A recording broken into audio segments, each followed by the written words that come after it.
We're going to kick it off with Devil Speak. Very different application to what we've had previously. If you recall, last year we spoke, what did we have last year? We had Dula last year up in Johannesburg. We spoke with the Impala Platinum guys. They shared kind of Impala Platinum's journey, how they transformed that. Devil Speak is, of course, a favorite brewing company down here in the Western Cape, and not only the Western Cape, but in South Africa. Founded in 2012, has grown from a small microbrewery into one of South Africa's leading craft beer and cider producers. Amazing facility if you've been able to spend a bit of time there. So they have really become a big, significant player in the local space. And what we're going to be talking about this morning with Rob Aubrey, the Director of Next Integration, and Richard Bettman, Project Director at High Tech Processing, who's sitting in the front here, is really kind of what that process looked like, utilizing a couple of these technologies, and especially around kind of utility space was implemented over there. So, yeah, if you can join the stage, gentlemen, and welcome to the stage, please, Rob Aubrey and Richard Bettman. Thank you. Cool, Rob, are you well? Yeah, hi. Is that working? Yeah, there we are. Okay. Cool. Richard, you haven't joined us at an ELEV8 before. This is your first ELEV8? Yeah, that's correct. Okay. Good morning, everyone. Richard, you've been far too kind to me. I'm actually just the project engineer. Oh, really? We have another Richard at the office who's the project director, but we get confused quite often. But you'll claim it for today. Yes, now I'll claim it for today. And we like to joke in the office that I'm tall Richard and he's short Richard. So there we go. So excited to show what we've developed. I think it's really an interesting problem, and we've got some great a great product that Rob's developed, and really excited. Cool. So maybe to kick it off with context is always important, or the most important. So maybe let's kick it off with what you refer to the problem. What is the problem statement, and kind of what was the need and the requirement? Should I jump in first? Yeah. So just a bit of background on Devil's Peak Brewery. So it's the company's called Signal Hill Products, and they are, as we all know, of course, with the microbrewery or this kind of smaller brewery sector, have been a company that's been growing rapidly over the last couple of years. From, I think when we first went there, they had a packaging line in the car park where a couple of guys would pop in a few bottles onto a filling machine and kind of cranking it down manually, to now having opened a massive facility, or a large facility in Epping, and busy building another facility up north as well. So, the company's been growing really fast. We've been partnering with them from quite early on, and it's been an interesting relationship. I'm coming from a brewing background as well, and an automation background, so they've kind of been utilizing all sorts of skills from us as well, which has been quite, it's quite nice to work in process engineering and so on. But they obviously outgrew my ability to do process engineering, and that's where the High Tech and Richard came in. And we've started putting in really, really big, kind of largely sustainable systems, and that's it's a great example of scalability, because now we've got to scale everything. We've got to repeat it all up north. We've got whatever you do now, that it's going to be done again. And so you really got to have that scalability in mind. And again and again, they've got footprints in Kenya and all over the show as well. So it's not something that's going to be small. So the challenge we were looking at here is they first approached me a couple of years ago and said, kind of, come and help us with our utilities. Let's look at what we need to do. And then we started talking about, we've got a CO2 plant, and we've got a huge opportunity. You're spending a fortune on CO2. You're generating CO2, but you're venting that off, because when you ferment, you obviously generate CO2 and you vent it off. But now we need to decide what's the tipping point for collecting the CO2, capturing it, processing it, and using it within the product. So that's kind of, we did initial studies, handed over to Richard's team to say, kind of, you guys, now it's time to kind of implement and design the proper thing. Let's get involved and let's see where we are. So Rich can take over from here. Oh no! So in the beginning of the year, we were approached by Signal Hill. They had bought the second-hand CO2 recovery plant out of the Netherlands, and they needed someone to make it work in their site in Epping. We process engineering house specializing in system integration of various plant and equipment. So I went over there, inspected the CO2 recovery plant, came back. and we needed to make it work in their cellar. One of the most important things with CO2 is you need to be able to harvest the CO2 that's being generated in fermentation. And if you don't do that timeously, you just vent it to atmosphere, like Rob said. And so we put in a CO2 collection mains throughout their cellar and started working with their plant manager, Yak, as well, on developing a tool which they can use to manage the collection of CO2 to make sure they're efficient in their cellar and hopefully get to a point where they are self-sustaining brewery and they generate all the CO2 they need. Yeah, utilities in the brewing space, water, incredibly important aspects. Huge benefits for cost savings and Yeah, and sustainability, and just kind of, being in Cape Town, we've got to be being everywhere, wherever you are these days with all utilities, we've got to be very conscious of these things. So, I think that was key. We then kind of got tasked with the project we're going to talk about today is really just the harvesting and kind of optimizing how you harvest your CO2, optimizing when we connect a tank up, trying to be as smart as we can about that, because you can lose a lot of CO2 if you're not you don't know when. And a lot of the breweries just say 8 hours after fermentation, we'll connect the tank up and we'll start collecting. But you've got to we really had quite a good scope from the clients, as well as working with them to optimize it, and with Richard's team to look at what we can do. So let's talk a bit about the architecture. I mean, we used a very straightforward architecture for this in terms of an ignition server on site with a Canary server and a Flow server, both in the cloud. And we basically incorporated ignition with Flow, using Canary as our historian, in order to look at the data and make it available. Very important for them was to make sure that we could have, we could access it on all devices, phones, wherever you are in the plant. They use a lot of cell phones, and they use a lot of they've made their own, when they started out, they made their own Google App Sheets application, which really, is be wonderful for us. It's a very small brewery, but when you start scaling, we now have to move all of that information across to a sustainable solution. So we're busy with a large Flow rollout for them, and so and that's for all KPI management. But the key was, what can we do for this specific need? And we looked at, we can definitely make an ignition application for this. We can incorporate some Flow dashboards and reports and tools into that, which allows us to contextualize that data without having to go through a whole lot of extensive programming to get essentially that ignition data using right the front format. end client serving capability of ignition. 100%. So use the front end client as serving application, and we didn't do anything too smart there. We've just embedded some dashboards that we've developed from it. And using some additional data from Flow. So using the contextual and the power of Flow to show what can be done, to minimize your development time really in ignition, as well as make it sustainable and scalable. And utilize, a lot of the time they'll want to, in their meetings, look at the dashboards and have that data in their various different formats in Flow dashboards.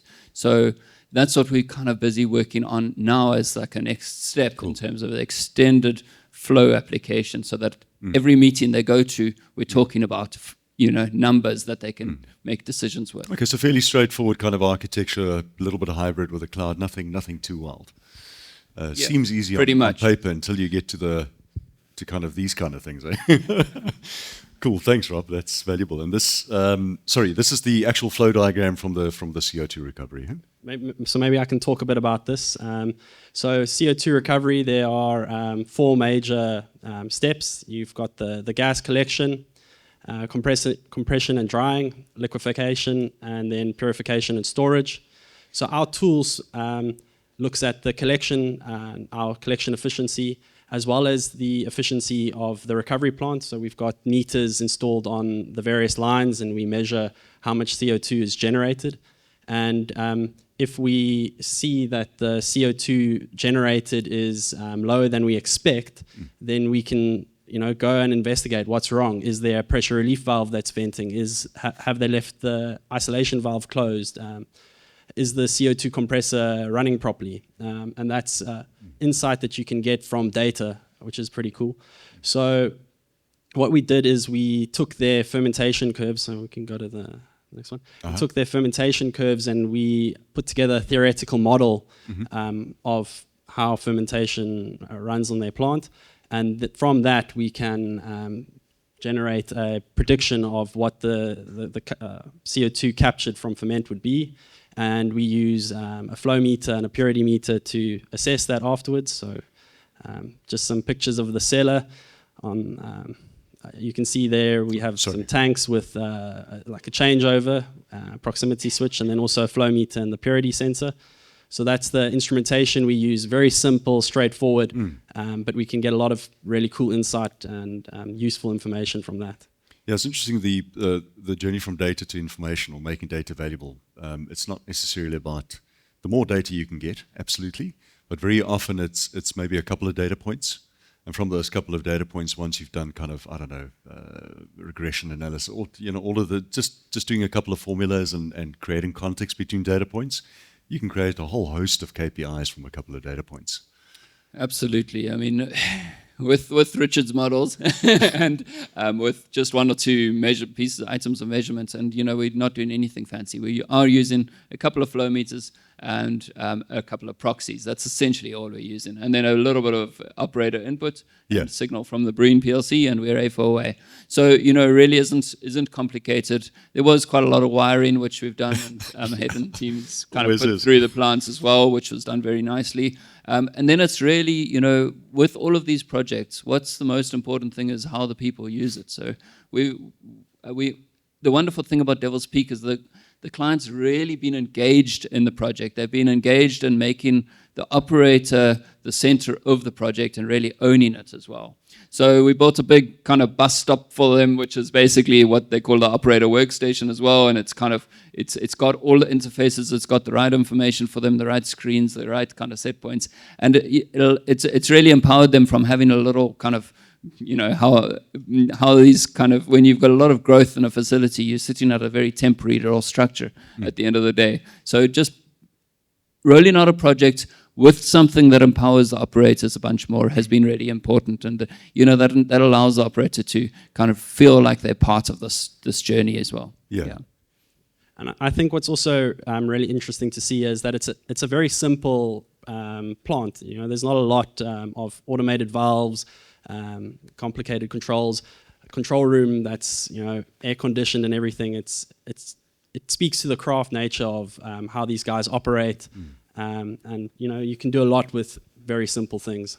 Yeah, operator. You mentioned operator. The importance of enabling those people, likely the most important people on our operations floor, giving them pre-warning, early warning of. You mentioned the alerts earlier.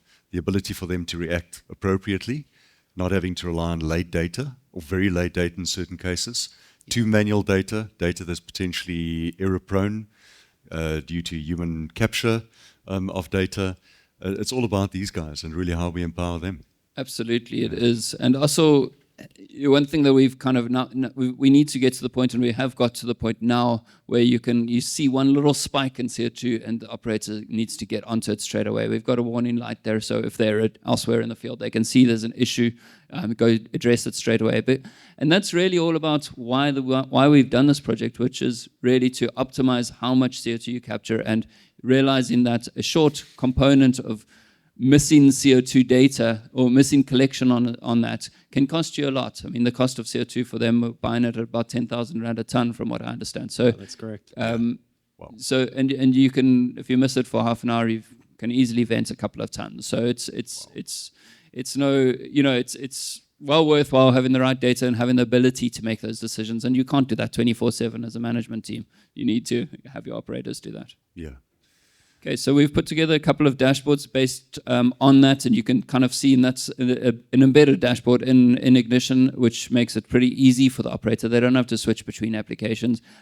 Really, just some kind of flow measurement data, some KPIs for certain shifts. We've got a shift kind of column there per shift, and kind of where they are tracking versus what they should be tracking, so that they can optimize to the point of. Rob, I'm guessing this is on your laptop. They don't have Netflix on the plant, eh? You got the whole bang sheet on there, yeah. Okay, so now you know all my favorites. So you kind of access this from home with the appropriate security and VPN and. No, of course, yeah. So Okay. you'd have your VPN, and well, when you're walking around the plant, we obviously can access it on any device, but we obviously tunnel. And from a through mobility point of view, did you utilize the app at all, or is it just the mobile URL web client? So we actually haven't utilized the app on this. We've used it generally just through the web client. It does the trick, and it does the trick more than suitably for us. And maybe that's an opportunity for us to I look think at the a app little will bit be more. useful if you're considering, for example, using the kind of auxiliary functions of the phone, taking photos, using the location of the phone. Then the app may be 100%. So yeah, it might well evolve into that. It might well evolve into more utilization. We definitely want to evolve it towards collecting more of the data from various sides of the plant, especially further utilities. They've been upgrading refrigeration and various other sectors as well. So we need to get that on. And then, having a platform, and now they've purchased the license for this tool. The wonderful thing about this is that it's so expandable and scalable to all of the other sectors of the plant. That's really where we work in now. Do problem solving on the pasteurizer. We start adding all the trends to that, and start kind of each time we touch another machine, we really get involved in kind of incorporating it into the project as best as possible, into their infrastructure. And trying to do that with a unified namespace is a challenge, as we all know, and trying to define these standards as we grow, as they grow with the business as well, is really important. So, that's, to me, that's a management. It's not a management. It's our responsibility as well as their responsibility to help find that and standardize that as best as possible. Yeah. And with process engineers involved too, it's wonderful because the resources are all at play. Yeah, all the SMEs. Interesting about you said the scalability. Your probably only limitation you will be is kind of the resources that you can throw to that server over time, if required. Yeah. I mean, yeah, exactly. It's resources, and then it's kind of just making sure that everything's up to date. That's as simple as that, really, for a scalability perspective. And then making sure that the equipment and the whatever's rolled out at the various different sites is of the same level and standard, so that we can talk to it. Yeah. Cool. SCADA views? Okay. Yep. Sorry. Now, these are some SCADA views of the plant. So we've got here a view of all the tanks. And this is quite nice because the guys can use it to see what products are in which tank, what state are they in. Are they venting, filling, collecting, emptying? And this is, I think, something that you can grow and build on. You can start using this information further on in the process. You can put in the flash pasteurizer you could put onto this, and it's really, really cool. And from a design point of view, were there any?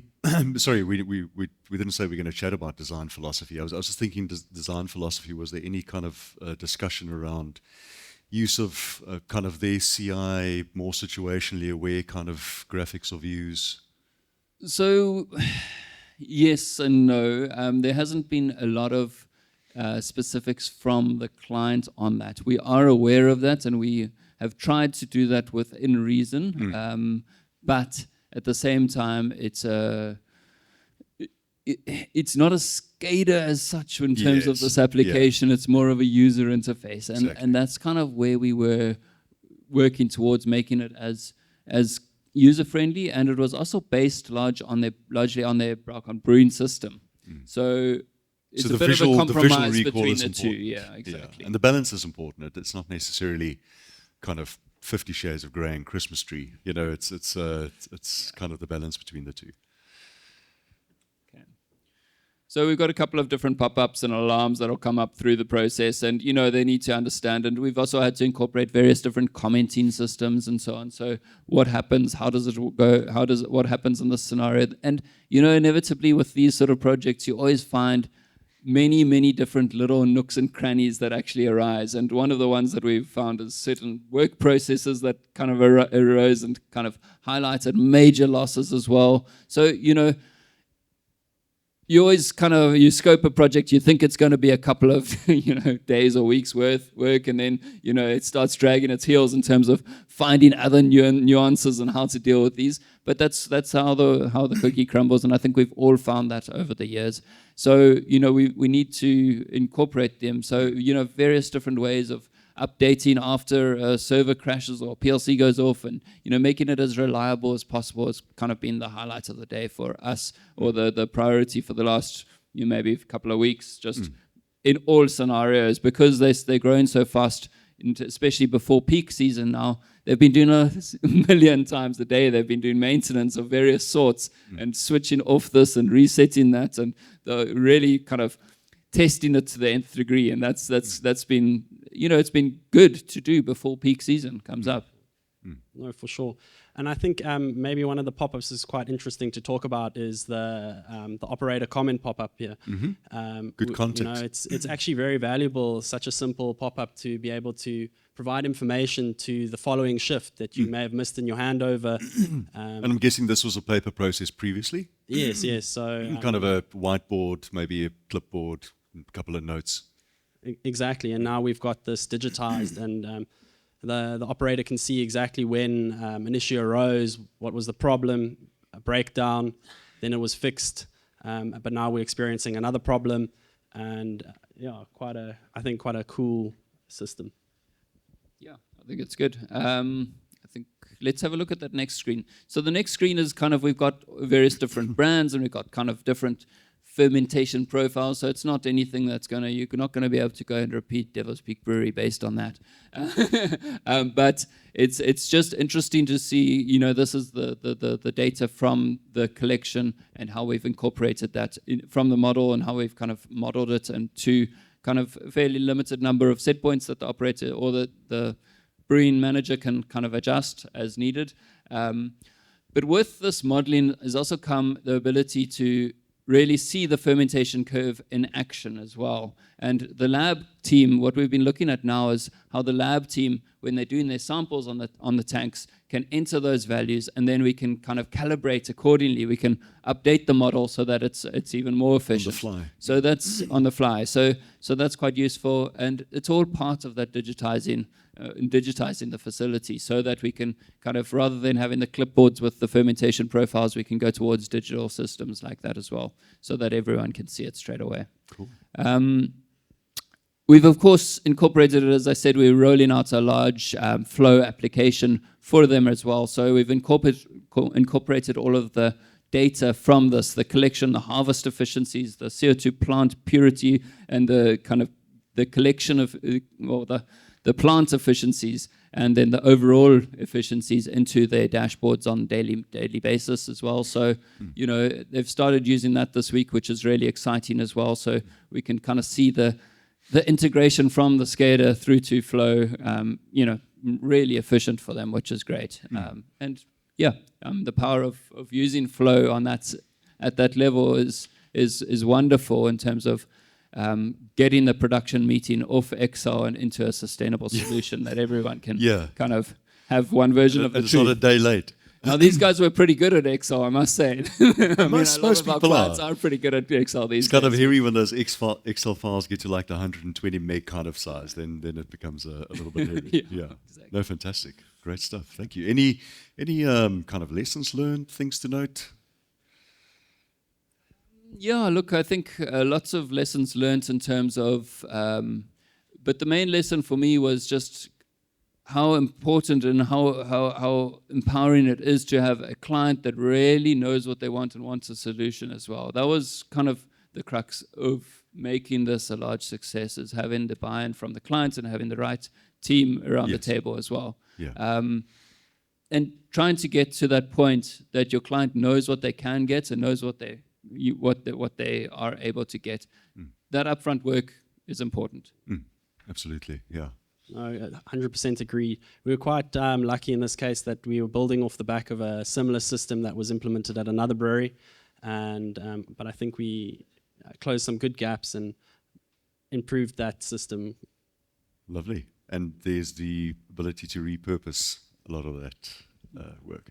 Fantastic, guys. Thank you very much. Is there, we've got about 30 seconds left. Any questions for Rob, Richard? Just a congratulations to Robert and Richard. Richard won't know me, but I know the Bettmans from Sasolburg days when I was a kid. His father, his aunts. Also know his mother very well. She worked for us for a while. Wow. And we've been following you, Richard. We've been watching you closely. No pressure. And, It's a small world, eh? very small world, and congratulations. Thanks very much. Oh, no, brilliant. Thank you.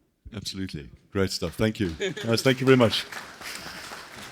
Thank you so much, guys.